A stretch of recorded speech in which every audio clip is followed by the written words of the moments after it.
Matthew 6:19 to 21. Don't save treasures for yourselves here on earth. Moths and rust will destroy them, and thieves can break into your house and steal them. Instead, save your treasures in heaven, where they cannot be destroyed by moths or rust, and where thieves cannot break in and steal them. Your heart will be where your treasure is. On earth or in heaven? Where would you rather be rich? Salamat, Panginoon, dahil patuloy niyo kaming pinaliliwanagan. Pinalalalim ang pangunawa, pinatataas ang aming diwa, at lumalawak ang aming isip. Patuloy kayong maghari sa aming puso, at ngayon, Panginoon, tinig niyong gusto naming marinig, mangusap kayo. Pagpaliwanagan niyo muli ang inyong mga anak, nang sa gayon ang pang-araw-araw na buhay namin ay maisunod sa inyong landas. Kayo po ang nais naming marinig.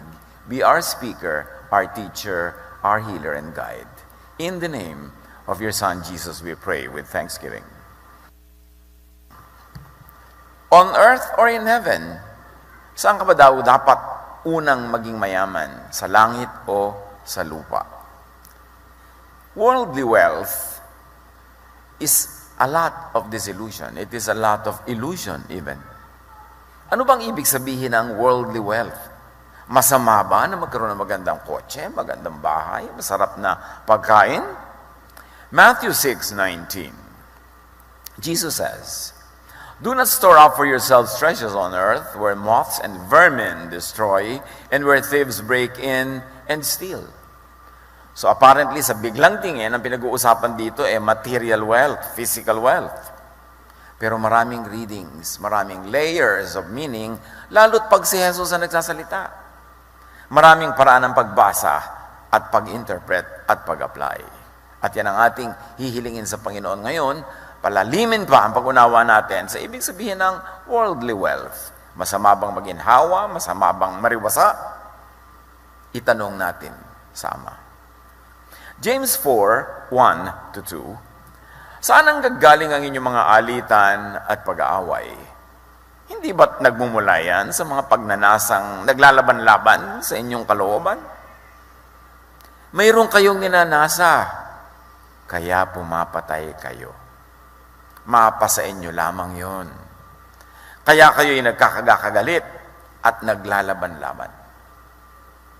Desire and the destructive competition that accompanies it. Desire for external and material wealth causes quarrels, fights, and frustrations. Nangyayari yan sa napakaraming mga tao, sa pamilya, magkakaibigan, nag-aaway-away dahil sa pera, dahil sa mana, dahil sa lupa, dahil sa credit, dahil sa fame, kung ano-ano pa. At iyan ay nagbubunga ng internal, spiritual poverty. Makamit mo man o hindi, yung mga ninanasa mong nagiging dahilan para malayo ka sa tao, mapaaway, makipagkagalit, ang bunga niyan, makamit mo man o hindi, yumaman ka man physically o hindi, merong internal spiritual poverty. Negative emotions. Like anger or fear. Even guilt, kahit ka nanalo. Or isolation that leads to loneliness, dahil ang niyakap mo ay bagay at itinulak mo ay tao. And this is not heaven. Hindi ito ang heaven na tinutukoy. Yung ang yaman-yaman mo, tapos malungkot ka naman. Empty. Marami kang kaaway. Nalayo ka sa mga taong magpapaligaya sa'yo. Luke 12:15, at sinabi niya sa kanilang lahat, mag-ingat kayo sa lahat ng uri ng kasakiman, sapagkat ang buhay ng tao ay wala sa dami ng kanyang kayamanan. Material, earthly, worldly possessions is not what life is all about. Material possessions do not make or define life. At ito isa sa mga pinakamalalaking kasinungalingan, lalong-lalo sa modern times. Sinusukat ang tao sa laki ng kanyang bahay, dami ng kanyang kotse, sa modelo ng kanyang telepono, sa kamahalan ng pinupuntahan niyang salon, kung saan siya nagtutour, sinusukat ang tao kung ilan ang kanyang diploma, ilan ang kanyang mga bahay, ano ang kanyang kayamanan, gaano kalaki ang bank account. Sinasabing malinaw na malinaw, mag-ingat kayo, hindi yan ang sukatan. Sukatan lang yan ng industriya, ng capitalism. Kasi gusto nila kayo maging sakim. Gusto nila kayo magpayaman ng magpayaman. Kasi ito yung binibili nyo ang kanilang mga tinda. Ito yung bumibili kayo sa kanilang mga investment schemes. So yung yaman din lalo sila. Binubulag tayo kung anong ibig sabihin ng maganda. Yung magandang babaeng halos masubsob na sa laki ng dibdib na hindi dinagdag na kilo-kilo. Yun ang maganda. Binubulag tayo ng industriya ng pagpapaganda. Binubulag nila tayo, kaya dapat tayong magising at Diyos ang kaliwanagan. Sabi, hindi dyan nasusukat ang ganda ng tao. Sabi niyan, hindi yan ang langit. 1 Timothy 6:7, for we brought nothing into the world, and we can take nothing out of it. Hindi sulit na magtulak ka ng mga tao para ka lang magkaroon ng mga material benefits. Material possessions, external wealth is only earthbound. It is only external. Ano man ang isuot mong alahas, bagamat hindi naman masama yan, ha? Hindi yan dapat minamasama. Ano man ang yaman mo, ano man ang ganda ng mga kapaligiran mo, hanggang labas lang yan, hindi yan kayang pumasok sa puso. Kaya kahit gaano kaganda ng bihis, pwedeng walang-walang laman ang loob. Empty, malungkot. Although marami rin naman pangit ang bihis na malungkot pa rin. So, ibig sabihin, hindi na dadaan sa ganda o kapangitan ng bihis yung ligaya. Yan ay, ano ba ang estado ng puso mo? Ano ba ang laman niyan? Yun ang langit. Ang mga kayamanan, nakakatulong din siyempre. Kasi mas madaling lumigaya kung may pera kaysa wala. Pero hindi guarantee na maligaya ka kung meron. At hindi rin guarantee malungkot kapag wala. Yung material things, hindi guaranteed ang talab. Hanggang labas. Up to a point lang ang benefit mo dyan. Ecclesiastes 2:21, people can work hard using all their wisdom and knowledge and skill, but they will die. And other people will get the things they worked for. That makes me very sad. It is also not fair and is senseless. Sabi ni Solomon, naubod ng yaman. Sabi ganon, pag sobrang marami kang pagod na ginawa sa buhay, na ang mga naipon mo'y lampas-lampas sa iyong kailangan, lugi ka doon. Kasi iiwan mo rin yung kayamanan. Ang dami mong oras na inubos sa pagpapayaman, imbes inubos mo sa pagpapasaya sa iyo at sa sarili mo at sa kapwa mo at sa pagpapahinga, dahil hindi ka naman dapat sobrang mag-produce ng higit-higit sa iyong kailangan kasi iiwan mo rin eh. At yan ang sabi ni Solomon, it is meaningless. Vanity. Ecclesiastes 2:17, kaya't kinamuhian ko ang buhay, sapagkat pawang kahirapan lamang ang idinudulot nito sa akin. Lahat nga ay walang kabuluhan, at tulad lang ito ng paghahabol sa hangin. Yun daw ang napapala ng mga tao walang inatupag, kundi magpayaman lang, pero nagiging pobre sila sa ibang department ng kanilang buhay. Yung, ay, makakatipid ako kung mag-isa na lang kung magbabiyahe. So, nag-isa ka nagbiyahe kaysa bumili ka ng kasama. Eh, may pera ka naman, di bumili ka ng kasama, ibili mo rin siya ng damit, ibili mo rin siya kasama. May kasama ka naman. Kasi hindi ka naman kayang paligayahin ng pera lang, mag-isang siyang perang-pera lang eh. Napaka-importanting ma-realize natin kung anong tunay na mahalaga sa buhay. Material and external wealth can only depreciate. And it can be easily stolen. Ang dali-daling manakaw.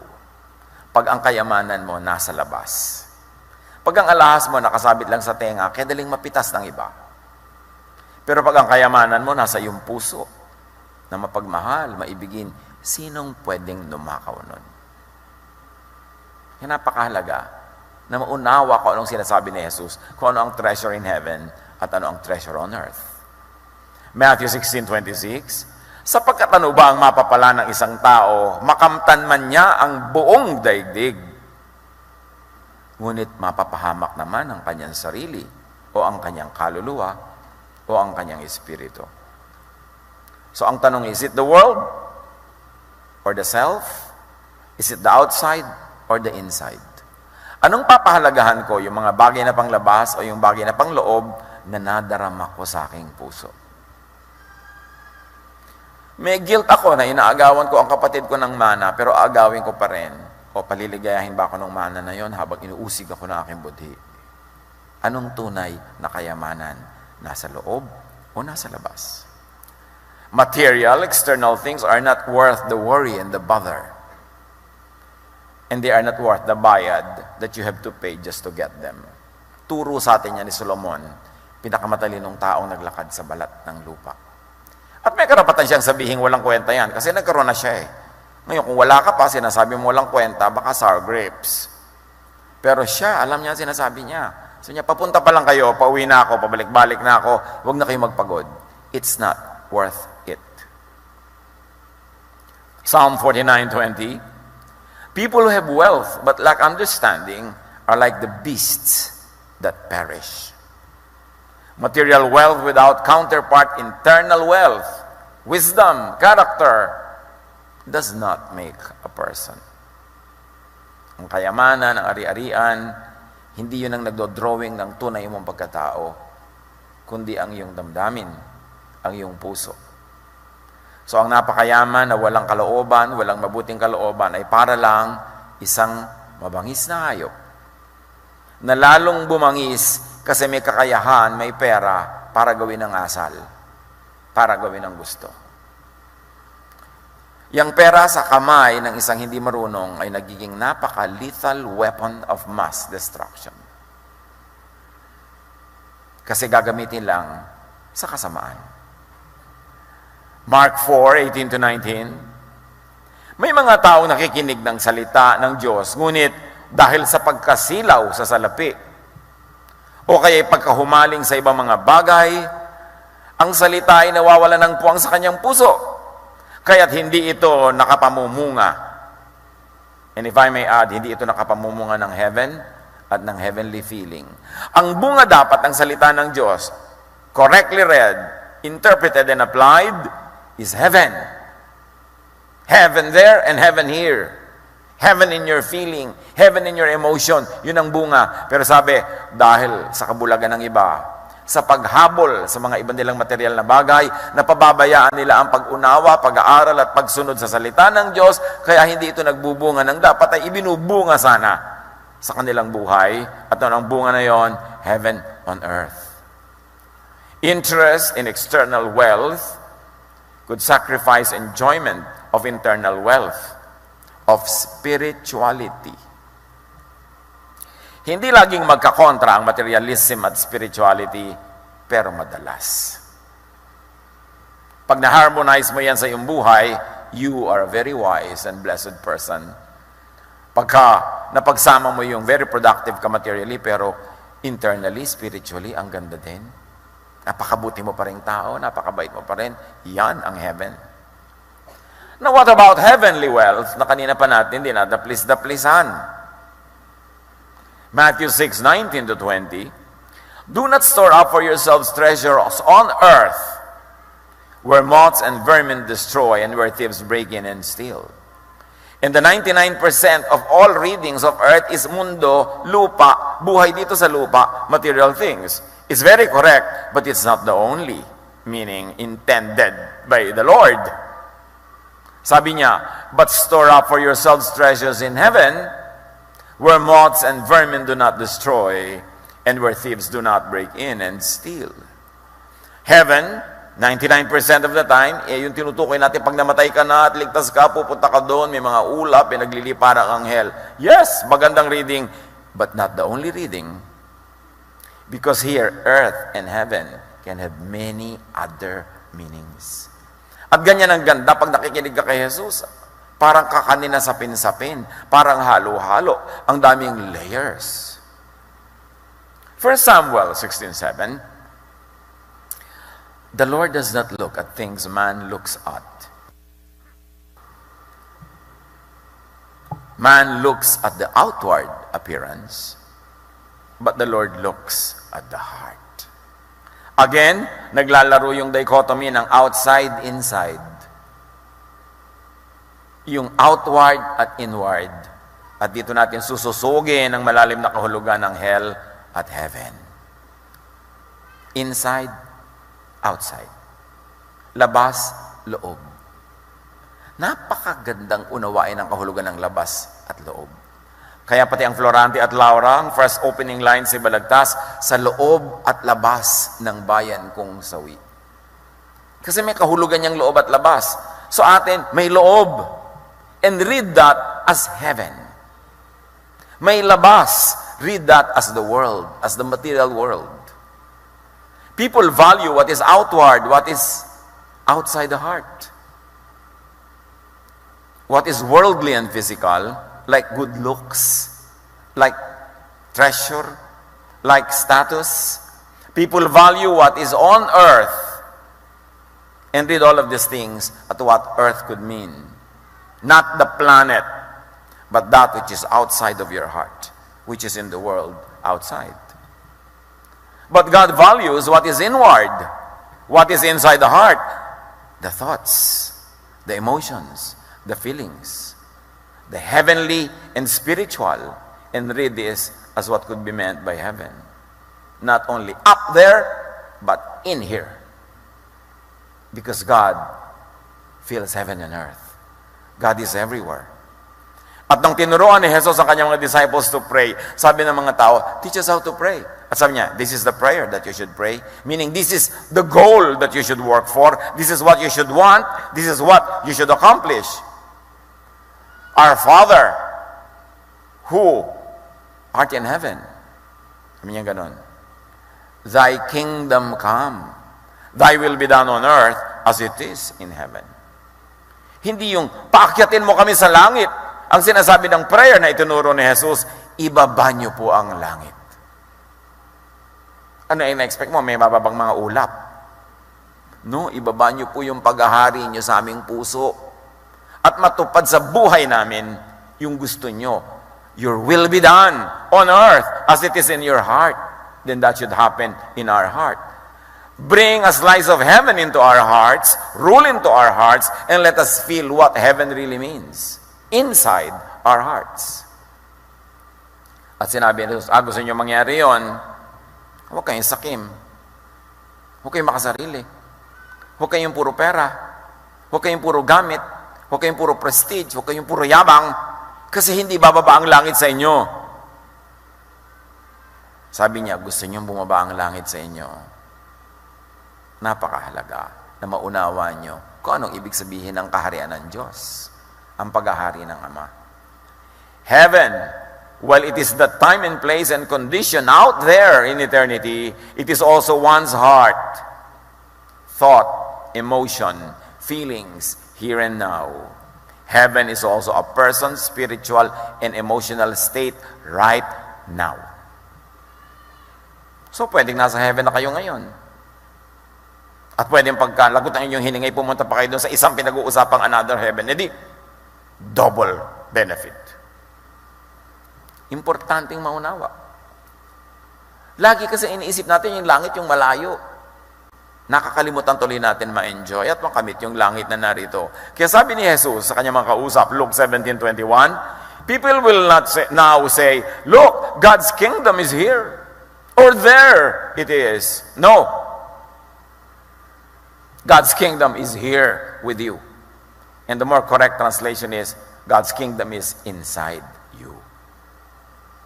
Heaven is in your heart. It's in your thought. In your feelings. Hindi ko sinasabing guni-guni ang heaven. No. Pero pag ang thought mo godly, ang naghahari sa iyong puso na emotion is bunga ng Espiritu ng Diyos, heaven yon na na-enjoy mo na ngayon pa lang. Matthew 6:19-21, kaya sabi ni Jesus, do not store up for yourselves treasures on earth, but store up for yourselves treasures in heaven. For where your treasure is, there your heart will be also. So sinasabi niya, huwag niyong payamanin kung ano lang yung naglambitin sa leg nyo. Huwag niyong payamanin kung ano lang ang hawak niyong gadget, kung ano lang ang coaching sinasakyan nyo o bahay na tinitirhan nyo. Ang payamanin ninyo, yung inyong kalooban. Yung kapayapaan nyo. Unahin ninyo kung anong nagbibigay sa inyo ng spiritual joy. Do not be rich outwardly, but inwardly. They are not always opposed. May mga tao na babalance yan, pero mahirap i-balance. At kung kailangan mong pumili ng isa lang, huwag kang malito. Piliin mo heaven in you rather than the world outside of you. Do not be rich in the material world outside your heart, but in the spiritual world inside you, in your heart. Do not be rich only with worldly things, but with godly thoughts and emotions.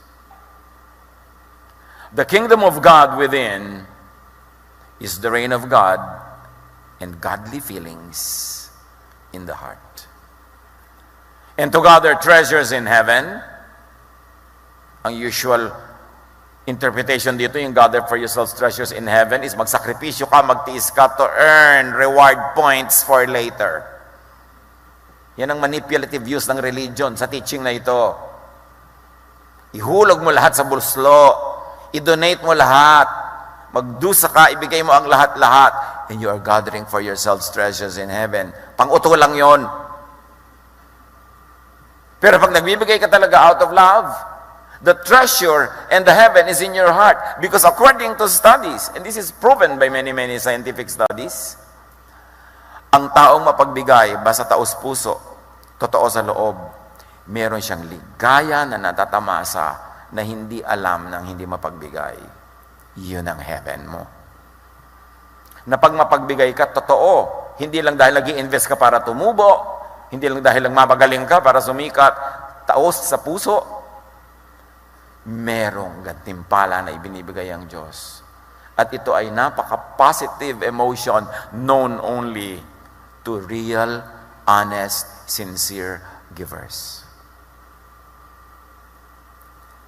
At according to many studies, ang ganitong feeling, nakakapagpababa ng presyon, nakakababa ng mga palpitations, nakakapagpalusog, nakakapagbigay ng himbing sa tulog, nagpapataas ng immune system, nagpapaganda ng pakiramdam. Heaven yon. Sa mga hindi makatulog, sa mga inuusig ng budhi, sa mga tinatakot ng kung ano ng mga jablong, kinukot-kot ang loob ng utak nila, maa-appreciate nyo ang ibig sabihin ng heaven na yun. Yung kapayapaan, katahimikan, pagtitiwala, that is heaven. To gather treasures in heaven is to gather spiritual and emotional bliss in the heart. Hindi yung sobra ka magsakripisyo to the point of killing yourself para ibigay mo lahat sa relihiyon. Manipulative interpretation and application. To gather treasures in heaven is to be peaceful, joyful, restful.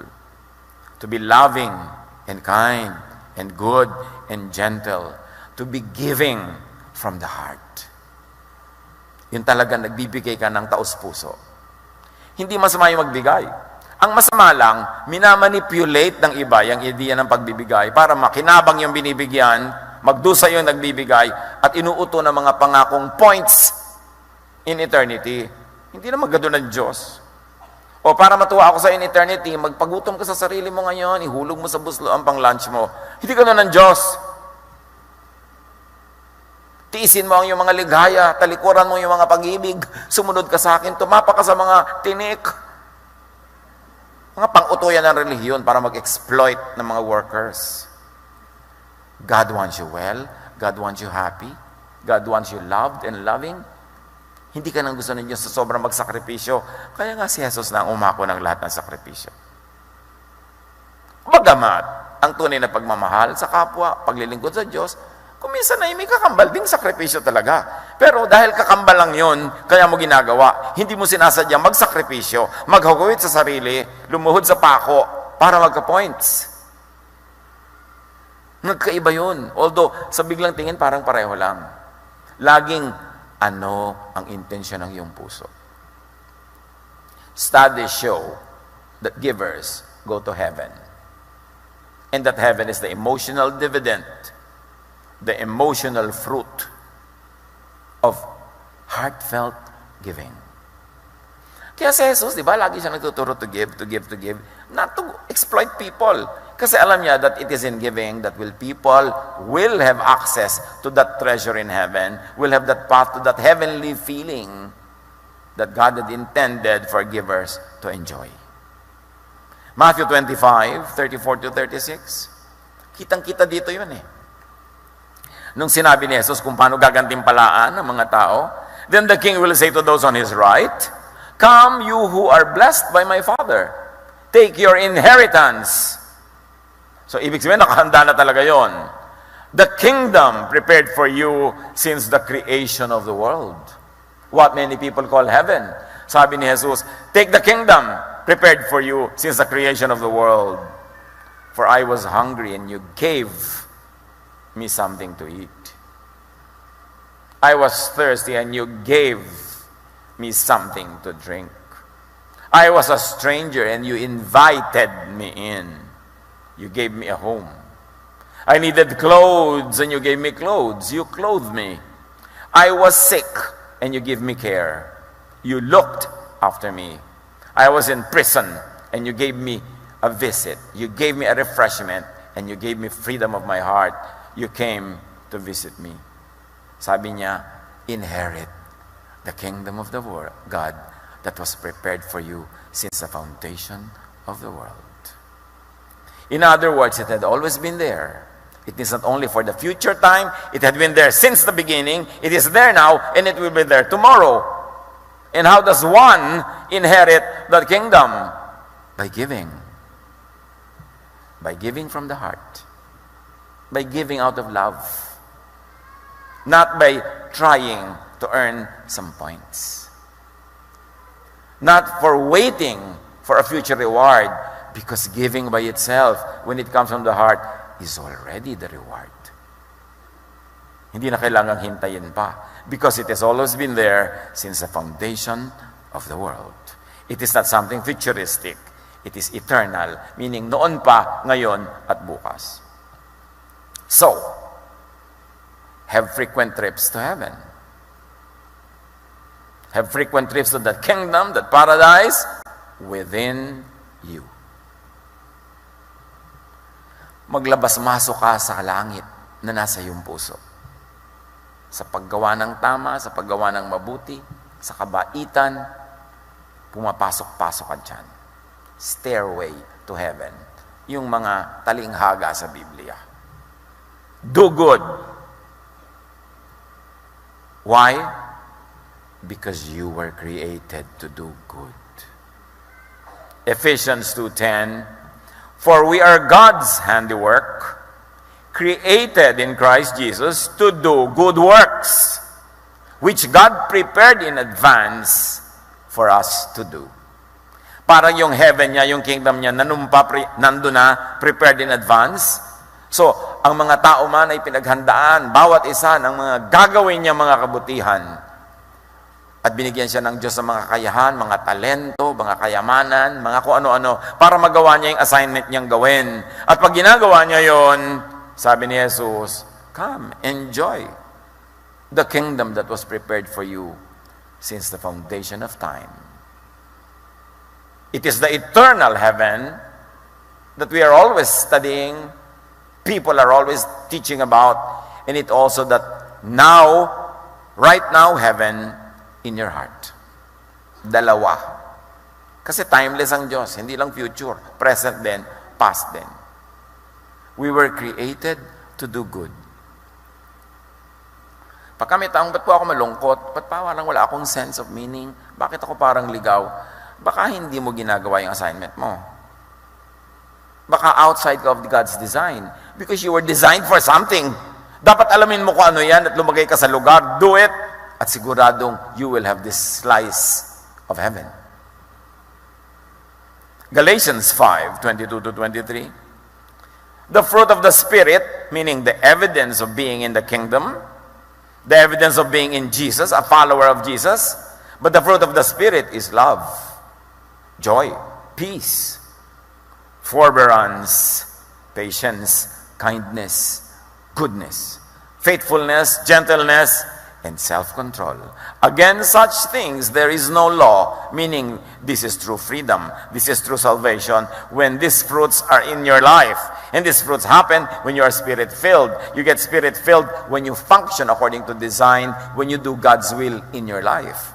And God's will is that you do good.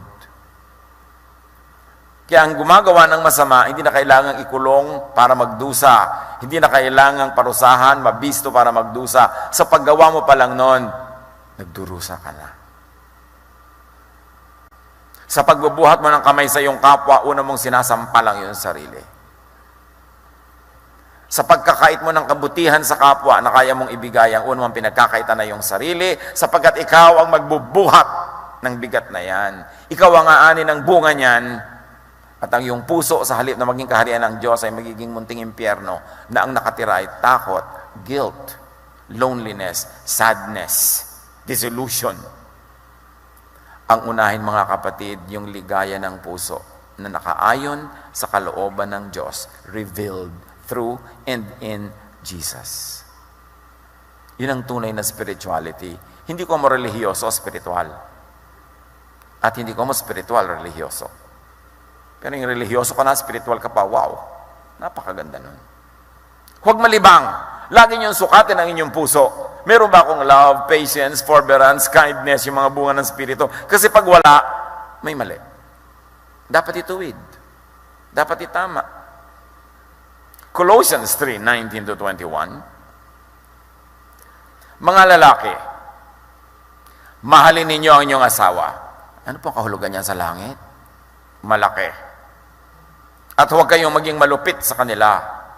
Mga anak, sundin ninyong lagi ang inyong mga magulang, sapagkat yan ang nakalulugod sa Panginoon.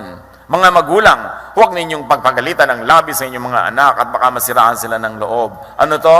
Heaven, family harmony, family peace is wealth. Be rich in family love. Kung naghahari ang kapayapaan, pagmamahalan sa inyong pamilya, daig nyo ang bilyonaryo kung magulo naman ang pamilya nila. Pero maraming bilyonaryong tahimik pa ang pamilya nila. Di double blessing. Nice. Pero unahin nyo mga kapatid, ang kapayapaan, pagmamahalan sa inyong pamilya kasi yun ang magdadala sa inyo ng wealth. Yun yung wealth in your heart kesa wealth outside of your body. Yung mga sobra-sobra kayong wala ng panahon para sa isa't isa, sobra naman lang. Dami ang kinikita ninyo, pero nasa naman yung wealth sa loob ng puso. Philippians 2:1-5. Think about what we have in Christ. The encouragement He has brought us, the comfort of His love, our sharing in His Spirit, and the mercy and kindness He has shown us. If we enjoy these blessings, then agree with each other and show your love for each other. Sabi, kung gusto niyo yung ganyang mga blessing, magkasundo-sundo kayo. Be united in your goals and in the way you think. In whatever you do, don't let selfishness or pride be your guide. Be humble and honor others more than yourselves. Don't be interested only in your own life, but care about the lives of others too. Ang tinuturo? Church and social harmony, peace is wealth. Pag ang church mo, ang lipunan ginagalawan mo, ang iyong neighborhood, ang workplace mo, nagtutulong-tulong kayo para magkaroon ng katahimikan, kapayapaan, pagmamahalan, pagsusunuran, mayaman kayo. Kahit maliit ang sweldo. Kung payapa ka, tahimik ka, yun ang mahalaga. Eh di lalo na kung malaki pa sana yung sweldo, di mabuti. Pero hindi lang sa sweldo yan. Lagi ako maraming pinapayuhan. Ang laki-laki ng sweldo niya, pero parang impyerno ang buhay niya araw-araw sa opisina. Kung di pumili ka, kahit maliit yung ibang sweldo, kung doon ka maligaya, kasi araw-araw, birin mo 8 hours a day, impyerno ka, di 1/3 of your life yun. Hindi pa yun. Pag uwi ko po, impyerno pa rin. O, edi 2/3 of your life na. Ang langit mo na lang, pag natulog ka, binabangungot pa rin po ako. Ay, napaka-impyerno naman ang buhay mo. Kailangan mag-isip-isip ka, baguhin mo yung formula. Be rich in church social harmony, and peace. That is heaven. Hindi lang talaga sa pera. Proverbs 17:17, a friend loves at all times, and a brother is born for adversity. Proverbs 27:10, do not forsake your friend and the friend of your father, and do not go to your brother's house when disaster strikes you. Better a neighbor nearby than a brother far away. Hindi sinabing huwag kang pupunta sa kapatid mo. Ang sinasabi lang ko, ang layo-layo ng kapatid mo, mas mabuti pat higit pa sa kapatid ng isang kapitbahay na maganda ang relasyon nyo. So sa oras ng kagipitan, dapat may neighbor kang malapit na pwede mong lapitan. Yun ibig sabihin, be neighborly. Be kind, be good. Napakalaking kahangalan, nakalaban mo at kaaway mo yung neighbor, tapos nakikita mo siya araw-araw, di para ka nagsuswimming sa asido araw-araw. Nakikipagkagalit ka sa kasambahay mo, yung kasama mo sa loob ng bahay, di araw-araw may nakikita kang kagalit, your life will be hell. So, dapat makipagkasundo ka, maging mabuti ka, dahil ikay banal. At kung hindi ka man dahil banal, dahil lang matalino ka, makipagkasundo ka rin. Kasi ikaw makikinabang. Huwag mong lasunin ang swimming pool na nilalangoyan mo. Huwag kang gumawa ng mga kaaway in your workplace, in your neighborhood, where you live, because you will suffer and you will make your life like hell. At ang sinasabi sa atin dito ng Biblia, friends are wealth. Kayamanan ang mga kaibigan. Huwag kayong makipagkagalit dahil sa pera. Kayamanan, mahalaga ang kaibigan. Huwag niyong onsehin. Huwag i-1, 2, 3. Huwag pagsamantalahan. Kasi sayang ang friendship. Be rich with friendship and with friends. That is also heaven. Tandaan nyo, tigilan yung kaiisip sa heaven is only in the clouds. Be kind, be loving and gentle, be kind and be good, and you will have trips to heaven. 1 Timothy 6:10, but godliness with contentment is great gain. For we brought nothing into the world, and we can take nothing out of it. Those who want to get rich fall into temptation and a trap, and into many foolish and harmful desires that plunge men into ruin and destruction. For the love of money is a root of all kinds of evil. Some people, eager for money, have wandered from the faith and pierced themselves with many griefs. Marami raw mga taong nalibang na humaling, ang sinundan ay paghahanap lang ng kayamanan, pero para nilang sinaksak na maraming punyal ang sarili nilang puso. Sinisira nila ang kanilang mga sarili para sa bagay na nasa labas lang at hindi kayang pumasok sa kanilang puso at hindi kayang pasayahin ang loob ng kanilang puso. Contentment, freedom from greed and guilt is wealth. Kung pipili kayo na may gagawin, ang bunga ng isa, meron kayong financial gain pero may guilt, wag na lang. Hanggang labas lang yung pera, ang laman ng puso nyo, guilt, wag na lang. Be rich with contentment and a peaceful conscience. That is heaven. Ecclesiastes 8:15, sabi ni Solomon, so I commended the enjoyment of life. Yan ang pinayo ko, mag-enjoy kayo.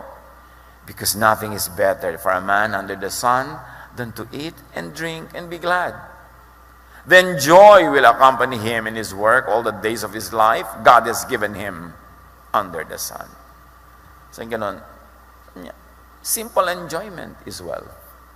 You eat, you drink, you have fun. Not at the expense of others. You are wealthy. Doesn't matter what brand you are eating. Be rich in and with simple joys. That is heaven. Hindi kailangan ang mahal-mahal ng bag, tapos wala namang pera sa loob. Kasi hindi pa tapos hulugan. Di bali ng mga paper bag lang dyan, tapos ang dami pa lang, paldo-paldo yung kasa loob. Kesa sa dinadaan mo sa labas, ang ganda-ganda ng labas. Mami, 3 buwan na po tayong munggo. Nagbabayad pa ako ng bag, anak. Kailangan mo talaga yung para lumigaya. Ngayon, kung ang dali-dali mo namang ma-afford, why not? Pero isipin mo rin, sa isang bag na bibiling ko, ang dami ko na mapapakaing mga tao, pwede din naman ako for a simpler one, ang daming lumigaya. Yun ang heaven. Alam niyo, kulang sa kalooban, kulang sa puso, hindi kayang takpan ng mga kintab at kislap sa labas. Kulang pa rin yun. Kahit pakintabin mo at pakislapin lahat ng iyong paligid, pag sa loob ay kulang, kulang pa rin. Proverbs 3:24, when you lie down, you will not be afraid. When you lie down, your sleep will be sweet. Peaceful sleep is wealth. Kaya yaman-yaman ng mahimbing matulog, kahit ang hinihigaan niya ay mga piling-piling na saba ng saging. Dahil hindi mahalaga naman kung saan ka nakahiga. Ang mahalaga, tulog ka ba? Ngayon, ang ganda ng higaan mo, tulog ka pa. Ano again? Double blessing. Hindi yun masama. Pero huwag yung dahil sa pagpapaganda mo lang ng kama mo, kung ano nang pinagkagawa mong hindi maganda, guilty ka tuloy. Hindi ka tuloy makatulog. Be rich in and with peaceful sleep. Which really means, avoid vexations. Iwasan yung mga kapatid ang nagpapagulo ng isip. Pag nagdadalawang loob kayo tungkol sa isang bagay, wag na lang. Iwasan ang panggugulo ng budhi. Iwasan yung sobrang daming inaalala. Simplify. Itinuturo nga ni Solomon, talk about wealth, pagkayaman-yaman ko na, pero ang sinasabi ko sa inyo, go simple. Sobrang maraming yaman. Kukuha lang yan ang iba. Lalong-lalo kung hirap na hirap ang loob mo sa iyong pagpapayaman, wag na lang. Bakit papagurin mo yung sarili? May heaven doon, tama. Yung itinuturo ng religion, yes. Gather wealth and heaven doon. At dito. Huwag niyong kakalimutan yung dito, yung puso. May gagawin ka, magpapasaya ka, pasayahin mo ang sarili mo, gawin mong heaven yung puso mo. Proverbs 15:16, better a little with fear of the Lord than great wealth with turmoil. Mas maganda na yung konti lang, pero tahimik ang loob. Kesa ang dami nga, pero ang gulo naman ng buhay. Heavenly wealth is infinitely better than worldly wealth. Internal wealth in the heart is infinitely better than external wealth outside of your body. Matthew 16:26. Sapagkat ano ba ang mapapala ng isang tao, makamtan man niya ang buong daigdig, kung mapapahamak naman ang kanyang sarili, ang kanyang puso, ang kanyang kaluluwa, ang kanyang physical, mental, emotional, and spiritual well-being. Ano ang maibibigay ng isang tao kapalit ng kanyang buhay? Kapalit ng kanyang love, ng love life, ng partner, ng anak, kapatid, kaibigan, ng friendships? Anong willing mong ibayad kapalit ng iyong damdamin, pagkatao, pakikipagkapwa, pagiging makadiyos? Losing people for things is not worth it. Hindi. Payamanin ang puso muna.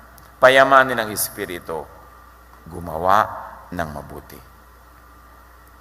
Kamtin ang langit through Jesusness. Ibaba ang langit dito sa lupa. Bring heaven down to earth in your heart. Matthew 6:10, your kingdom come, your will be done on earth as it is in heaven. Ang kahulugan, your kingdom come into my heart. To the point that I think and feel the way you want me to think and feel. Napakahalaga. Mapasa amin ang kaharian mo, sundin ang loob mo dito sa lupa, gaya ng nasa langit. Dito sa puso ko, gaya ng nasa puso ninyo. This is heaven on earth. Salamat, Panginoon. Dahil hindi na kami kailangan maghintay pa na sumakabilang buhay para maranasan ang iyong kaharian at paghahari. Na ito'y available here and now, that we can ask you to let your kingdom come into our hearts.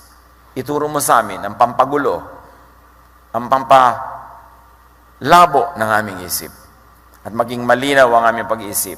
Ang gawin namin yung gusto ninyo, na ang magiging natural and automatic fruit is the fruit of the Spirit.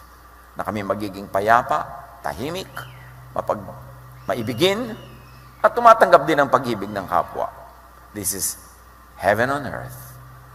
Let us, Lord, enjoy this kingdom here and now. Enlighten us. Teach us how to follow your ways. Pagbulay-bulayan, mga kapatid, mag-isip-isip, pakinggan ng diwa ng Espiritu, and make it personal.